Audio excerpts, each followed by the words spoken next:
everyone, Tammy here, and welcome back to my bookshelf. So today I'm going to talk about some recent book acquisitions, okay? First of all, one is a book that I'm not going to read, but I'm going to write in. It's a new agenda book. Yip-de-doo-dah.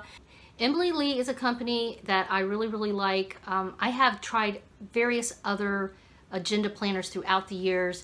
In fact, for a while there I was getting the ones from Kate Spade, and I really liked those. But they ended up changing them somehow, and it was weird with, I think if I remember correctly, you know, I get the kind, I believe this is a monthly agenda. So you have the month, and then afterwards you have pages where you can write extra things in there.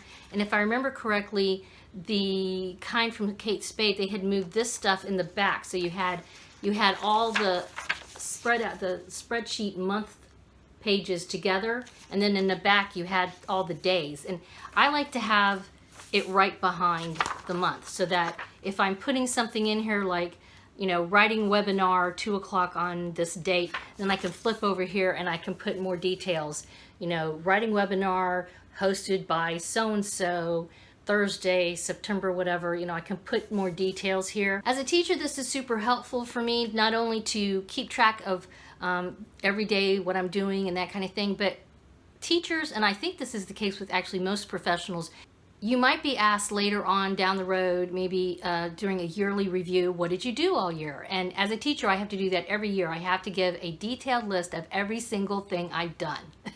I have to tell them how fabulous I am every year and how lucky they are to have me. And this is super helpful with that because you forget what you've done. And as a teacher, you don't just teach classes. You have to prep for classes, create curriculum. Like I said, I go to webinars, I take seminars, if there's, you know, I read books, I write articles, you know, whatever. I can keep track of it in here. And so, anywho, really like this. The other books I got were from my local library for a change. Okay. I'm actually getting ready to possibly go to my favorite bookstore in Cocoa Village soon and drop off a bunch of books to them. I might pick up a book or two while I'm there. I mean, okay, you know I'm going to pick up a book or two. But I'm really trying to be a little bit more financially responsible, and it occurred to me the other day, girl, you need to go over to the library. You haven't been there in forever. My school has a library, so I tend to use that a lot when I have a chance. But actually, a couple years ago, they built, the county that I live in built a library. It's a small branch, only a couple of miles away from where I live. So I've never even been there. So I thought, you know what, I'm going to go and I'm going to get a library card, even though I thought I had one. But I'm going to get an actual physical hard copy library card and see what they have. Interestingly enough, I'm glad I went because I guess I'm not in their system. I worked for the county as a librarian, a reference librarian for many years. It's been a while, I'm not going to lie, it's been a few years, but you know, back then I didn't really need a card because I worked there, so I just would check out stuff myself. But believe it or not, I wasn't in the system. So I got a card, I'm all legal now, and I picked up a couple of books. The first book was Meet Me in Paradise by Libby Hupsher.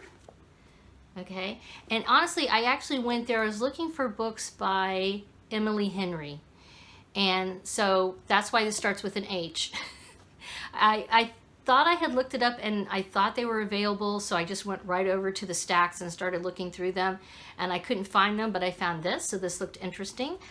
It says, the back of it, I'll just read real briefly. Ever since her journalist mother died in an assignment, Marin has played it safe, refusing to set foot outside the state of Tennessee. Her wild child younger sister, Sadie, has trotted the globe as a photographer, living off art and adrenaline. And so it's basically two sisters. They're very polar opposites. The older one had to take care of the younger one when the mother dies. This is on the back of it. And then, so the older one, because of all this responsibility and the fact that her mother died while on assignment as a journalist, she's really afraid to, you know, go out into the world and be adventurous, while her little sister has a complete opposite situation. She's very adventurous, almost to the point of kind of overdoing it. And so they're going to go away on a, a girls' weekend, a sister's weekend away, and they go to a wonderful paradise, an island that they call Paradise. So Anyway, this looked really interesting, so I went ahead and picked that up. I'm looking forward to starting that. And then also in the H's, it's funny how this happens, I picked up a couple of books by Anita Hughes. This is somebody I'd never heard of before either. This is called Santorini Sunsets. It just, I love this tropical vibe, gotta say. All right, so this one is Bridget Palmer is thrilled to be on the Greek island of Santorini. She's here for her wedding to Hollywood heartthrob Blake Crawford, one of America's most eligible bachelors. Bridget's parents have rented a villa, and soon guests will arrive from all over the world for the intimate ceremony. Bridget is a New York socialite. She's just given her position at given up her position at a Manhattan law firm to run her father's philanthropic foundation. Things are finally falling into place. Love, career, family, everything's going so well until she steps into the garden and sees her ex-husband, Nathaniel, hiding in the rose bushes. So that sounds super interesting to me. I mean, it's kind of predictable, but I like this sort of thing. This one is called Rome in Love, also, same author. Amelia Tate is the year's it girl, cast to play Audrey Hepburn's role in a remake of Roman Holiday. She finds her wildest Italian dreams have come true. She has a handsome boyfriend, is portraying her idol in a major motion picture, and gets to live in beautiful Rome for the next 2 months. Okay, so that looks interesting. Amelia accidentally discovers a stack of letters written by the real Audrey Hepburn in her old hotel suite that starts to pull life into perspective.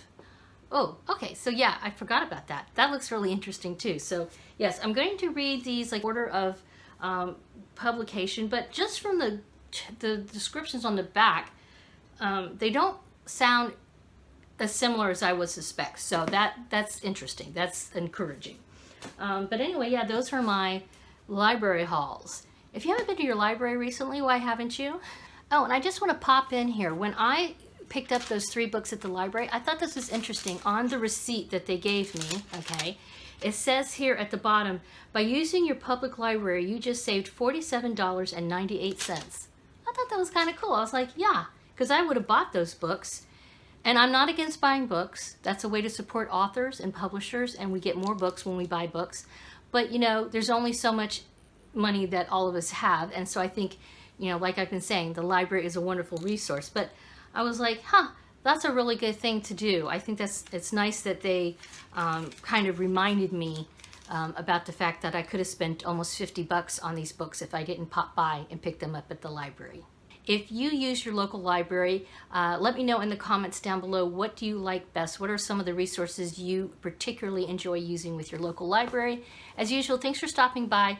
Please give this a thumbs up and subscribe if you haven't already. Thanks for stopping by to see what's on the bookshelf today.